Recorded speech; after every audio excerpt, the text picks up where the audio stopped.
লাইফে কিছু সময় আসে, কিছু সময় যখন সোনালি আকাশ, নাম না জানা গায়ক, অস্থির পাখিরা, খালি পড়ে থাকা বেঞ্চটা, অচেনা সেই পথটা, পলাতক সেই লেলা মজনুরা, ব্রেথলেসলি বিউটিফুল সেই সকালটা বা শেষ বিকেলের সূর্যটা, সবাই, তারা সবাই তোমায় কিছু বলতে চায়, কিছু দেখাতে চায়। তাই তারা তোমার রোল কল নেয়। আর তখন you are absent. Yup, that's me, the Sleeping Beauty.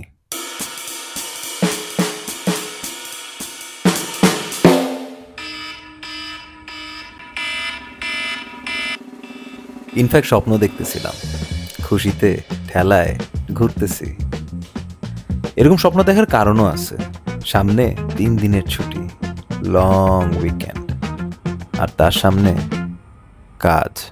কাজটা কিন্তু অফিসের না, আমার নিজের, my passion project, I saw a miracle. মূলত আমার ওমরার জার্নি নিয়ে, বাট এই কাজটা করতে গিয়ে এত প্যারা খাচ্ছি, বাপরে বাপ। So let me give you a little context. Whenever I get time, especially after office and in holidays, I work on my passion project. But অনেকদিন ধরেই এডিটিংটা করার চেষ্টা করতেছি, এডিটিং শেষ হচ্ছে না, প্যারা খেয়ে যাচ্ছি অ্যান্ড ফ্রাস্ট্রেটেড হচ্ছি। সো সামনে 3 দিনের ছুটিতে I really plan to finish this project off until someone said otherwise. আরে ব্রো, জিনে কে 4 দিন, চলো আগে ঘুরে আসি, আর প্রজেক্ট তো পরে করা যাবে, কি বল? আসলেই শয়তান বিভিন্ন রূপে আসে, আর তাই আমি কনফিউজড হয়ে যাই, যাব কি যাব না, যাব কি যাব না, আনটিল। সো ট্রিপেও যাব, এডিটিংও করব। এডিটিং করতে করতে বোর্ড হয়ে গেলে ট্রিপে এনজয় করব, আর এনজয়মেন্টের ডোজ ওভারডোজ হয়ে গেলে আবার এডিটিং করব। By the way, a big shout out to Kislu for suggesting Nilanjana Boat Club and Resort. And with this hope, let the journey begin.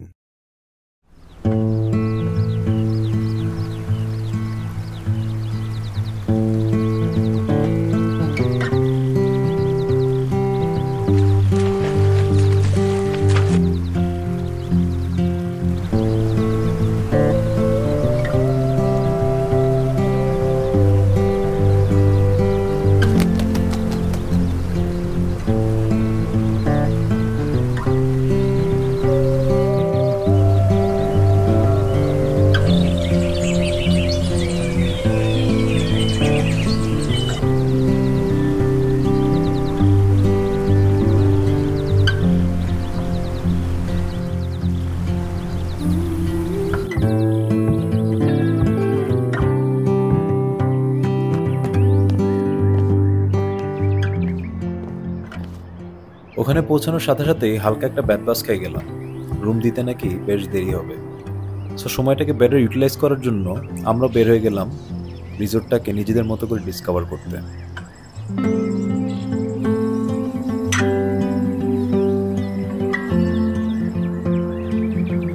একটু গল্প, একটু আড্ডা, আর বিনা কারণে সেই লজ্জাপতিকে আরেকটু লজ্জা দেয়া।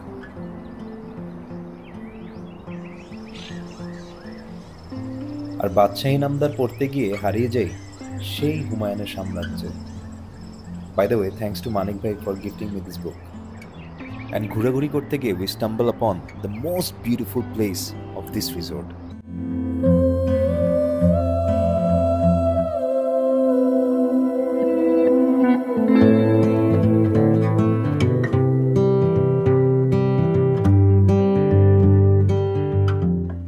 আর এখান থেকে ভিউটা এতটাই সুন্দর যে শুধু তাকায় তাকায় ঘন্টার পর ঘন্টা কাটায় দেওয়া যাবে।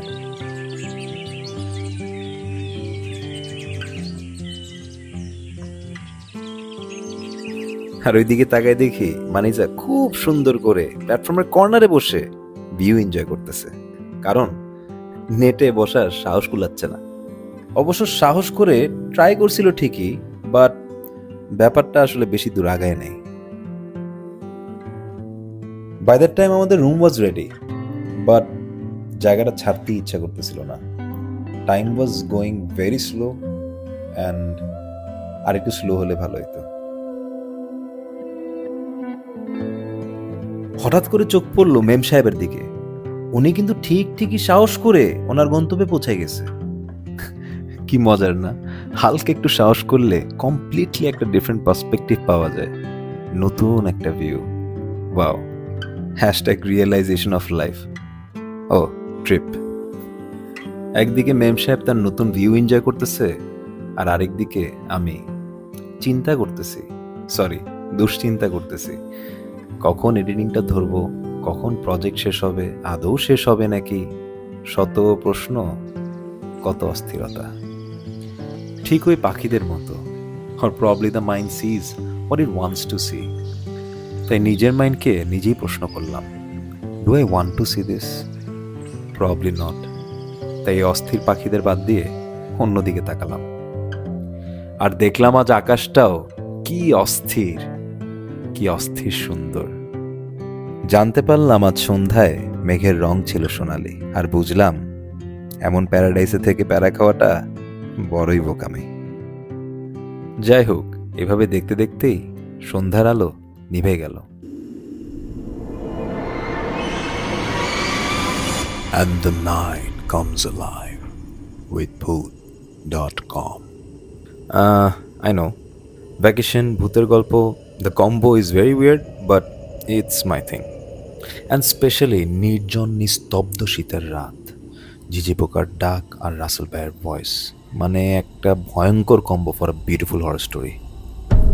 হঠাৎ করে কানে গান ভেসে আসলো, মনে হলো মঞ্জুলিকার আত্মা জেগে উঠছে, আর গানকে ফলো করতে গিয়ে ওনার গানের ফলোয়ার হয়ে গেলাম। কেন হব না? ওনার গানের ভয়েস আর বিশেষ করে গানের selection simply amazing. I know it's not আপাতে, বাট গিটার হাতে মন মাতাতে রাত কাঁপাতে, he is the man of the hour, man of the show, mister I don't know. আমি ওনার নামটা জানতে পারতাম।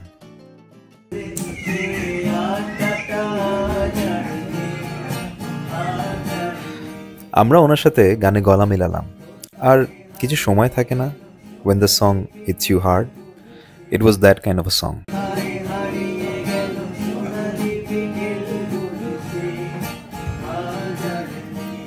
আসলে সোনালি বিকেলের কথা বলি বা আড্ডা, সময়টা হারিয়ে যাবে এটাই স্বাভাবিক, এটাই সময়ের ধর্ম, তা নিয়ে আফসোস করার কিছু নাই। বাট সময়টা হারিয়ে যাওয়ার আগে ওই মোমেন্টটাতে, ওই টাইমটাতে হারিয়ে যাওয়া is very important. That is when you have memories to cherish. এই যে যেমন উনি কি সুন্দর কিছু স্মৃতি আমাদের উপহার দিলেন। হয়তোবা ওনার নামটা কখনই জানা হবে না, তবে আজ রাতের রূপকথার গল্পে উনি আজীবন রয়ে যাবে গল্পের গায়ক হিসেবে। যাই হোক, মেইন কথা হলো সময়টা বেশ ভালোই কাটতেছিল, আনটিল হঠাৎ করে বুঝতে পারলাম মঞ্জুলিকার আত্মা ইজ ব্যাক, অ্যান্ড এবার আমার বউয়ের ওপর ভর করছে।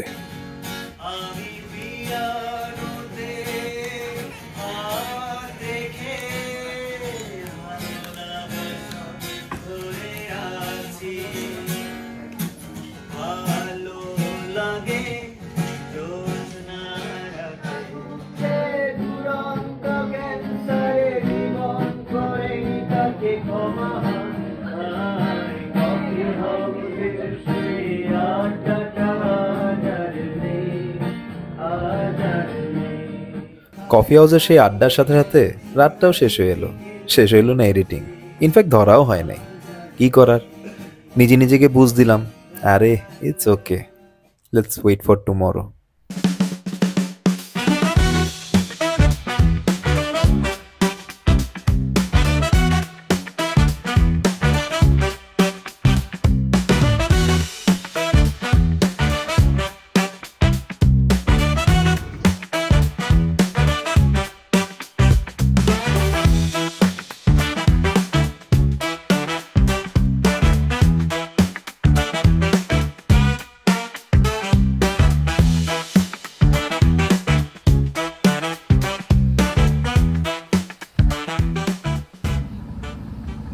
ওই দিনের ভাইবটাই বেশ আলাদা ছিল, আর ওইদিকে মানিজার ভাইব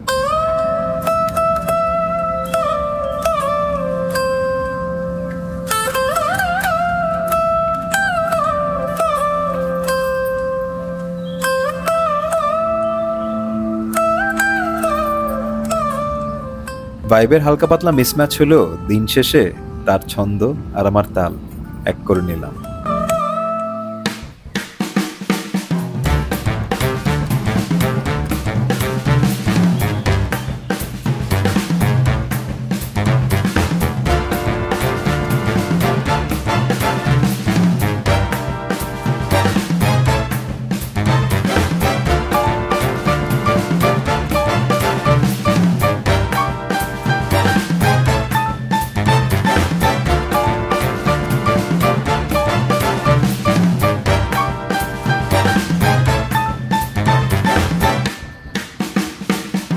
এভাবে চোখের পলকে দ্বিতীয় দিন কেটে গেল। বাকি ছিল the last day, also known as the sad day, but it ওয়াজ।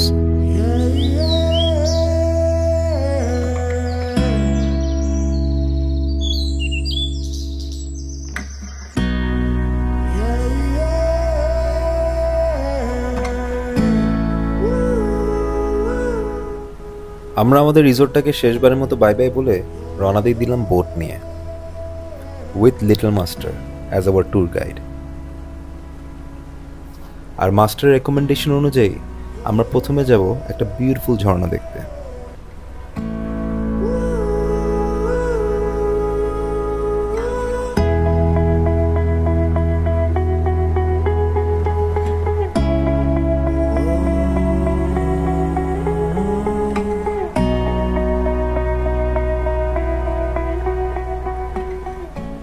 আর যাওয়ার আগে পেটটা ভরে নিলাম প্যাদা টিংটিংয়ে। Hands down the best food of the whole trip.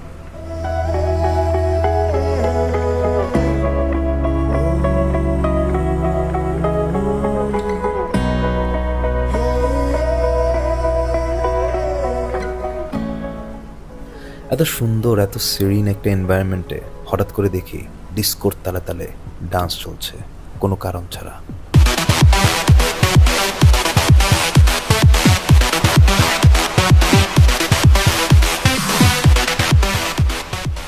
অবশ্য আমাকেও কেউ ইনভাইট করতো এরকম একটা রেভ পার্টিতে, মানে ড্যান্স করে দেখাই দিতাম কিসমে কিতনা হ্যাঁ দাম। আমরা আমাদের ফার্স্ট ডেস্টিনেশনে ফাইনালি পৌঁছে গেছি, and the Jharna is pretty disappointing. মানে কোনোভাবে বা কোনো দিক দিয়ে মানতে পারতেছিলাম না এটা একটা ঝর্ণা। যদিও সামনে ছবি তোলার বেশ ভিড়, বাট জানি না, প্রবলি বেটার এক্সপেক্ট করছিলাম। হঠাৎ করে চোখে পড়লো একটা ছোট রাস্তা ঝর্ণার সাইড দিয়ে পাহাড়ের উপরে উঠে গেছে। সোকল ঝর্ণাকে পিছে ফেলে আমরাও হাঁটা দিলাম সেই পথ ধরে, দেখি কি দেখা যায়, হোয়াট লাইজ আহেড। আর কিছু দূর হাঁটার পর our curiosity led us to this beauty. কি বিউটিফুল, কি ব্রেথলেস একটা ভিউ, মানে এটা বলে বোঝানো যাবে না। থাকে না সিনেমা হলের বেস্ট সিটে বসে পছন্দের মুভিটা মন ভরে দেখা, ইজ জাস্ট দ্যাট এই মুভির ডিরেক্টরটা ইজ ভেরি ডিফারেন্ট। কি মজার না, বাকেট লিস্টের নাম্বার 1 হওয়ার মতো একটা জায়গা, একটা স্পট, অথচ এটা বাকেট লিস্টে দূরের কথা, এটা আমাদের প্ল্যানেও ছিল না। আর ওই দিক দিয়ে মানিজা ডারকে আগে জিত হ্যাঁ প্রমাণ করতে নেমে গেছে। মানে পিছলাই পড়ে যেতে পারে, ব্যথা পাইতে পারে, কাপড় নষ্ট হয়ে যেতে পারে, ওটা নিয়ে তার কোনো টেনশন নেই, কোনো চিন্তা নাই, তার ওই ফুল লাগবেই লাগবে। আমি না বুঝলাম না, আমার মতো একটা সুন্দর ফুল থাকতে আর কি কোনো ফুল লাগে। যাই হোক, ওই ভিউ দেখতে দেখতে এটা নিয়ে একটু সেন্টি খাইলাম, আর এরপরে রওনা দিয়ে দিলাম আমাদের নেক্সট ডেস্টিনেশনে, আদিবাসী গ্রামে।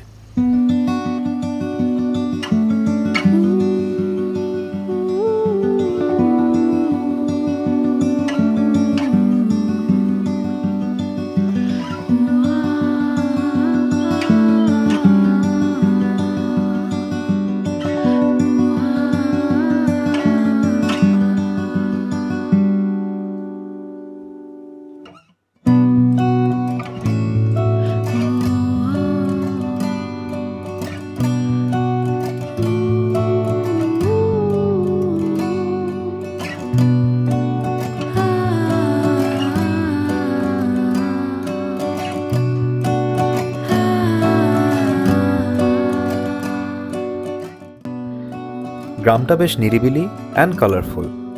ঝর্ণার সাথে তুলনা করলে it is way better as a tourist destination. ওই দিক দিয়ে মানিজা দেখি মিছামিছি হাড়ি পাতিল নিয়ে রান্না করার ভান ধরছে, অ্যাজ ইফ বাসার মধ্যে রান্না করাটা ইজ নট প্যারাদায়ক enough. By the way, I am not a fruit person, but এই পাহাড়ি পাইনাপেলটা এত জোস, just go there, have it and thank me later. Just look at her, মানে রাক্ষসও মনে এর থেকে ভদ্রভাবে খায় বেচারা পাইনাপেল।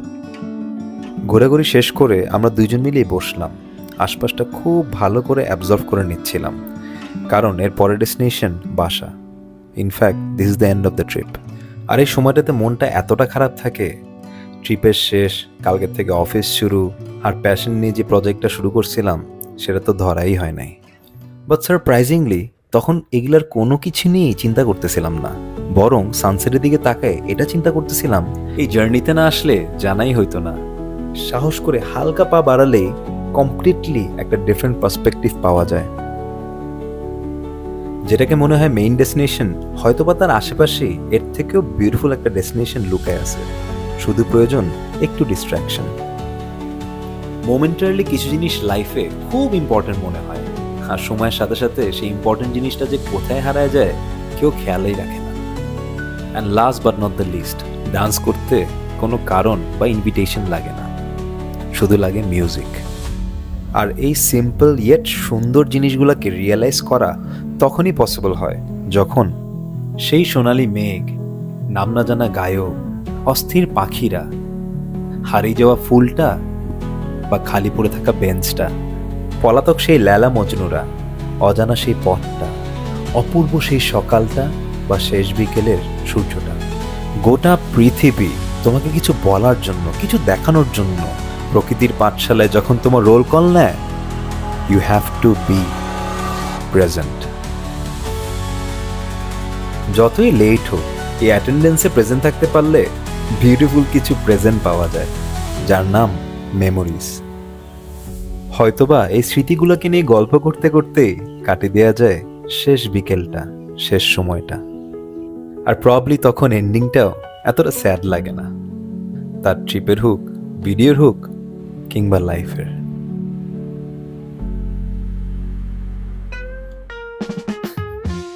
ট্রিপে গিয়ে ভিডিও এডিট করা তো দূরের কথা, ট্রিপের কিছু ভিডিও নিয়ে চলে আসে যেটা এডিট করা বাকি। But if you are watching this, then probably editing done and already published হয়ে গেছে। সো আফসোস নাই, এই ট্রিপে প্রেজেন্ট ছিলাম বলেই তো নতুন কিছু রিয়েলাইজেশন শেয়ার করতে পারছি। So let me get back to my unfinished video, my passion project, and thank you so much for being with me for such a long time. And if you really want to watch the next video, keep in touch.